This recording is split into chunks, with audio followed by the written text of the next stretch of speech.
लोग आज ये गीता कोर्स शुरू करने वाले हैं और ऑफ कोर्स गीता कोर्स शुरू करने से पहले मैं गीता महात्म्य की चर्चा करना चाहता हूँ। गीता महात्म्य वैसे तो श्रील प्रभुपाद ने अपने भूमिका में बिल्कुल अंत में परंपरा देने से पहले कोट की हुई है। अभी गीता महात्म्य किसने लिखी? ऑफ कोर्स गीता पढ़ने से पहले कई लोग गीता महात्म्य पढ़ते हैं और फिर गीता पढ़ते हैं कि गीता पढ़ते वक्त एक प्रॉपर मूड बना रहे। कुछ लोग ऐसा भी करते हैं, मगर गीता महात्म्य लिखा किसने है? मज़े की बात यह कि गीता महात्म्य शंकराचार्य जी ने लिखा है। ऑफ ऑल पीपल, अद्वैतवादी, मायावादी, वो गीता महात्म्य लिख रहे हैं। अब बहुत सुंदर है गीता महात्म्य। इसका जो आखिरी श्लोक, एकम शास्त्रम देवकी पुत्र गीतम, तो ये जो श्लोक है आखिरी गीता महात्म्य का 7वां श्लोक, जो आखिरी श्लोक है, ये श्लोक कुछ लोग कहते हैं शंकराचार्य जी ने लिखा है, कुछ लोग कहते हैं वल्लभाचार्य जी ने की कंपोजिशन है। थोड़ी कन्फ्यूजन है, but anyway whatever it is, श्लोक तो है ही हमारे पास, आसमान से नहीं उतरा है किसी ढोंगी ने नहीं लिखा है।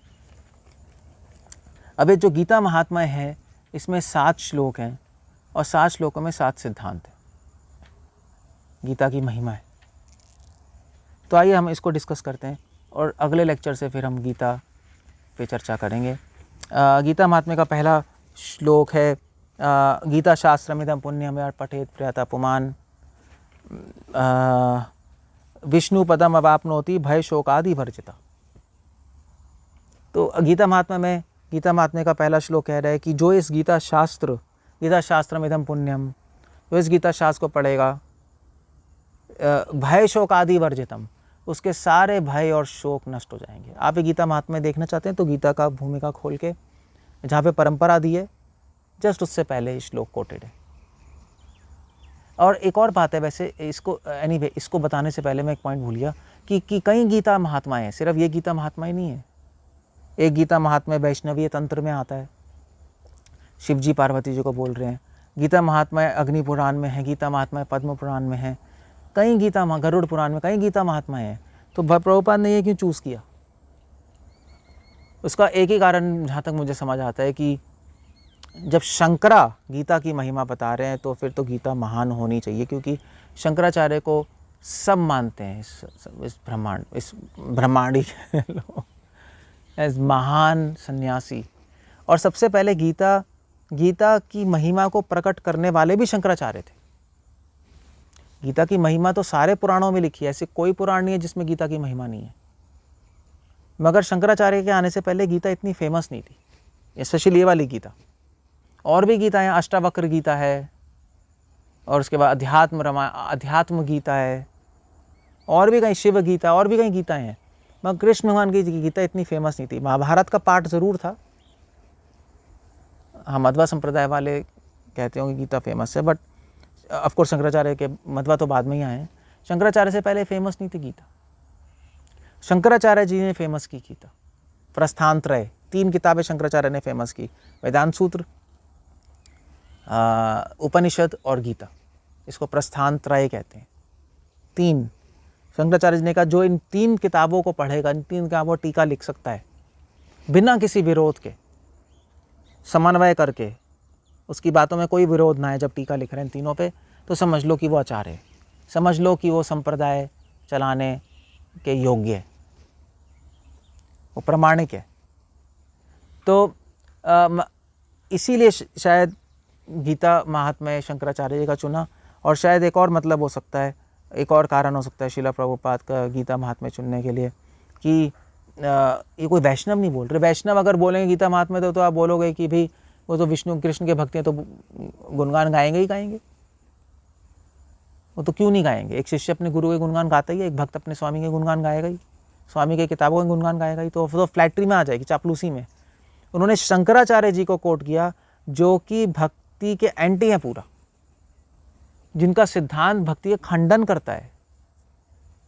अगर वो गीता का महात्मा लिख रहे हैं तो इसका मतलब गीता महान तो होनी चाहिए, क्योंकि गीता का विषय है भक्ति, और शंकराचार्य अपने मायावाद सिद्धांत से भक्ति का खंडन कर रहे हैं। तो ऑब्वियसली उनको गीता को प्रमोट नहीं करना चाहिए था। ये गीता भक्ति शास्त्र है। फिर भी उन्होंने गीता को प्रमोट किया, इसका मतलब है भक्ति को प्रमोट कर दिया। और जब वो मायावादी होते हुए भी अगर भक्ति को प्रमोट कर रहे हैं तो इससे समझ सकते हैं कि गीता कितनी इम्पोर्टेंट किताब है, कि गीता को प्रमोट किए बिना उनके माइंड में ये था कि गीता को प्रमोट किए बिना उनका जो मिशन सक्सेसफुल नहीं होने वाला। उनको पता था, वो पता लगे, उन्होंने गीता पे मायावादी कमेंट्री लिख दी, बट गीता की महिमा तो हमारे पास आई गई। इसलिए शायद शंकराचार्य जी का कोट कर रहे हैं श्रील प्रभुपाद जी। ओके, तो मैं पहले श्लोक की बात करता, गीता शास्त्र मिदम पुण्यम, गीता शास्त्र पढ़ेगा उसके भय और शोक सब नष्ट हो जाएंगे। यह पठेत प्रयथा पुमान, जो रोज गीता शास्त्र पढ़ता है, श्रील प्रभुपाद लिख रहे हैं, वन हू फॉलोज इंस्ट्रक्शन, और जो पढ़ता नहीं, जो अपने जीवन में गीता के इस सिद्धांतों को लगाएगा, उसके सारे भय और शोक नष्ट हो जाएंगे। शंकराचार्य जी ने अपने श्लोक से एक सिद्धांत बताया कि ठीक है, आप स्ट्रेसफुल हैं, आपको एंग्जाइटी है, आपको दुख है, शोक है, आप गीता पढ़ो, सब खत्म हो जाएगा। और फिर दूसरे श्लोक में वो बता रहे हैं, गीता अध्ययन शीलस्य प्राणायाम परस्य च नैव संति पापानि पूर्व जन्म कृतानि च। तो वो कह रहे हैं गीता अध्ययन शीलस्य, जो इस गीता को अध्ययन करेगा, कैसे? शीलस्य, शीलस्य मतलब सही चेष्टा के द्वारा, सिंसियरली प्रभुपाद लिख रहे हैं।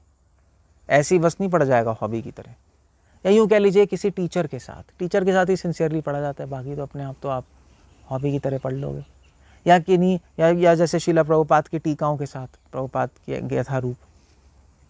गीता अध्ययन शीलस्य प्राणायाम परस्य च, और जो रोज़ गीता का ऑफकोर्स गीता का पारायण करता है और रोज़ उसके उपदेशों पे मनन करता है सिंसियरली, नैव संति पापानि, उसके सारे उसमें कोई पाप नहीं रह जाता, पूर्व जन्म कृतानि च, पिछले जन्मों में जो सारे पाप के सब खत्म हो जाएंगे। ये गीता की महिमा है। मतलब कहने का मतलब है, शंकराचार्य श्लोक में कह रहे हैं कि गीता पढ़ने मात्र से, गीता अपने जीवन में उतारने मात्र से सारे पाप खत्म हो जाएंगे। कोई तपस्या की जरूरत नहीं है, कोई हिमालय जाने की जरूरत नहीं है, कोई ये फालतू के योग वोग जिम्नास्टिक करने की जरूरत नहीं है। गीता का ज्ञान पूता मत भावम आगता, गीता का ज्ञान अपने जीवन में लगाओ, सारे पाप नष्ट हो जाएंगे। गीता की इतनी पावर, इसमें पावर बता रहे हैं गीता की। उसके बाद तीसरे श्लोक में कह रहे हैं, मल निर्मोचनम पुंसाम जल स्नानम देने देने, रोज़ हम स्नान करते हैं, क्यों? क्योंकि रोज़ हमारे में गंदगी लग जाती है और रोज़ हमें गंदगी साफ करनी पड़ती है। सकृत गीता अमृत स्नानम संसारा मल नाशनम, मगर गीता के ज्ञान में अगर कोई एक बार भी स्नान कर ले, रोज़ स्नान करने की जरूरत नहीं है, तो संसार का जितना भी मल है सब नष्ट हो जाएगा, सब खत्म हो जाएगा। जितना भी संसार का मल आपने जो अपने हृदय में, आपके जो हृदय में आ गया है, संसार मतलब करोड़ों जन्मों का मल जो आपके हृदय में जम गया है, गीता एक बार अगर थोड़ी सी भी अनुभव हो जाए तो करोड़ों जन्मों के पाप खत्म हो जाएंगे, पाप वासना ही खत्म हो जाएगी। ये गीता की महिमा है। गीता की महिमा इस तरह से, तभी तो इसका नाम गीता महात्मा है, तभी तो गीता महात्मा है। इससे हमें प्रेरणा मिलती है कि हम गीता पढ़ें। जब इतनी महान किताब है तो एक बार तो पढ़ें गीता। फिर उसके बाद कह रहे हैं, गीता सुगीता कर्तव्य किम अन्य शास्त्र विस्तरई। वो कह रहे हैं अगर आप गीता पढ़ रहे हो तो और किसी शास्त्र को पढ़ने की जरूरत ही क्या है? आप पढ़ सकते हो और शास्त्रों में और ज्ञान है, मगर कहने का मतलब है गीता सारे शास्त्रों का सार दे रही है। अगर आपके पास कोई किताब नहीं, केवल गीता है, तब भी आप संसार से मुक्त हो जाओगे, भगवान की प्राप्ति कर लो, क्योंकि सार तो पढ़ लिया ना। ऐसे नहीं कि गीता में पूरी रामायण है, पूरी महाभारत है, वो पढ़ सकते हो, मगर गीता की दृष्टि से अगर आप सारे शास्त्र पढ़ोगे तब सही ज्ञान की सृष्टि होगी, तब वहाँ पे उस शास्त्र का मतलब समझ आएगा। इसलिए कह रहे कि मन शास्त्र विस्तृत या स्वयं पद्मनाभस्य मुख पद्मार्ग में निसृता, या स्वयं पद्मनाभस्य, ये शास्त्र स्वयं भगवान कृष्ण के मुख से, पद्मनाभस्य लोटस माउथ, कमल रूपी मुख से प्रकट हुआ है। मुख पद्माद विनिसृता, तो और किसी की ज़रूरत ही क्या है। बाकी शास्त्रों में तो कुछ ऋषि मुनि बोल रहे हैं, व्यासदेव जी की रचना है, यहाँ तो खुद कृष्ण ही आ गए बोल रहे हैं, जो कि स्वयं भगवान है। भगवान भी नहीं, अवतारी हैं, सारे अवतारों के अवतारी हैं, कृष्णस्तु भगवान स्वयं। और फिर वो कह रहे हैं मतलब पॉइंट है कि इस श्लोक में शंकराचार्य बता रहे हैं गीता की ऑथेंटिसिटी। गीता स्वयं भगवान ने बोले तो हर शब्द कितना इंपॉर्टेंट होगा गीता का। और फिर 5वें श्लोक में वो कह रहे हैं भारत आत्मा सर्वस्वम विष्णु वक्रताद विनिसृतम गीता गंगोत्कम पीत्वा पुनर्जन्म न विद्यते। भारत आत्मा सर्वस्वम, यहाँ पे शंकराचार्य एक बहुत इंपॉर्टेंट पॉइंट बता रहे हैं। भारत आत्मा सर्वस्वम, भारत मतलब महाभारत, महाभारत का सार गीता में। अगर आप महाभारत से गीता निकाल लोगे तो महाभारत की कोई वैल्यू नहीं है। मध्वाचार्य जी की भी यही ओपिनियन है। मध्वाचार्य कह रहे हैं महाभारत से अगर 2 चीज़ें निकाल लोगे, गीता और विष्णु सहस्त्रनाम, तो बेकार हो गया। मतलब इतनी बड़ी मूवी है, इतना एक्शन है, इतना रोमांस है, कहाँ लाने के लिए? गीता तक लाने के लिए कि व्यक्ति गीता सुने। तो कह रहे हैं भारत आत्मा सर्वस्वम, आप महाभारत पढ़ लो या गीता पढ़ लो एक ही बात है। मतलब बल्कि गीता पढ़ोगे तो ज़्यादा इम्पॉर्टेंट है, महाभारत गीता तक ही ला रही है हमें। महाभारत का सारा सार, सारा निर्णय गीता में है। विष्णु वक्रताद विनिसृतम, विष्णु के मुख से प्रकट हुई है। गीता गंगोत्कम पीत्वा पुनर्जन्म, जैसे गंगा जी का जल पी के पुनर्जन्म नहीं होता, सारे पाप नष्ट हो जाते हैं। उसी प्रकार गीता गंगोत्कम, गीता अमृत की जो गंगा जो भगवान के मुख से बह रही है, इसको पी के कभी पुनर्जन्म नहीं होगा।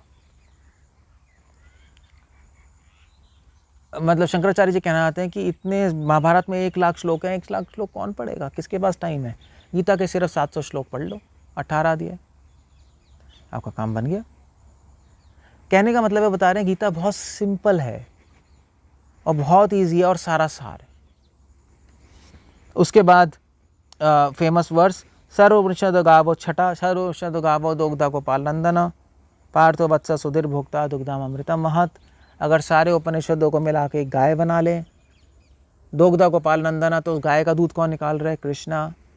पार्थो वत्स, और जो वत्स हैं, जो बछड़ा है, वो कौन है? वो अर्जुन है। दुग्धम गीताम अमृतम महत पार्थो वत्स सुधीर भोक्ता। अर्जुन तो बछड़ा है, मगर दूध कौन पी रहा है?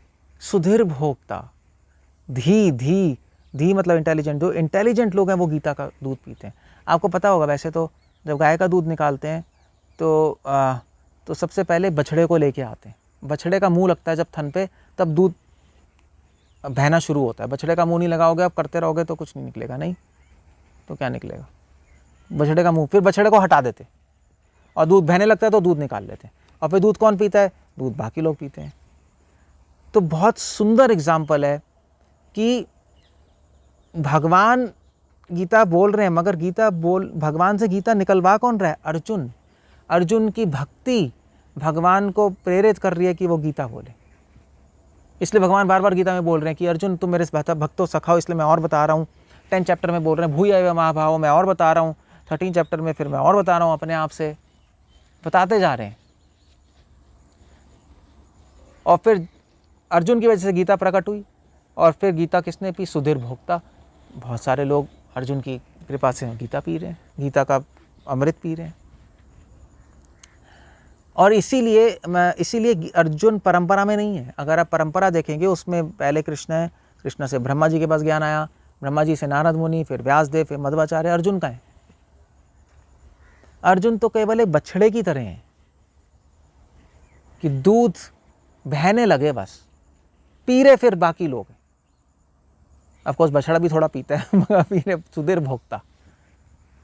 तो वही जो ज्ञान जो व्यासदेव जी ने सुना गीता का, दूर रह के व्यासदेव भी सुन रहे थे, मगर अर्जुन की कृपा से प्रकट हुआ।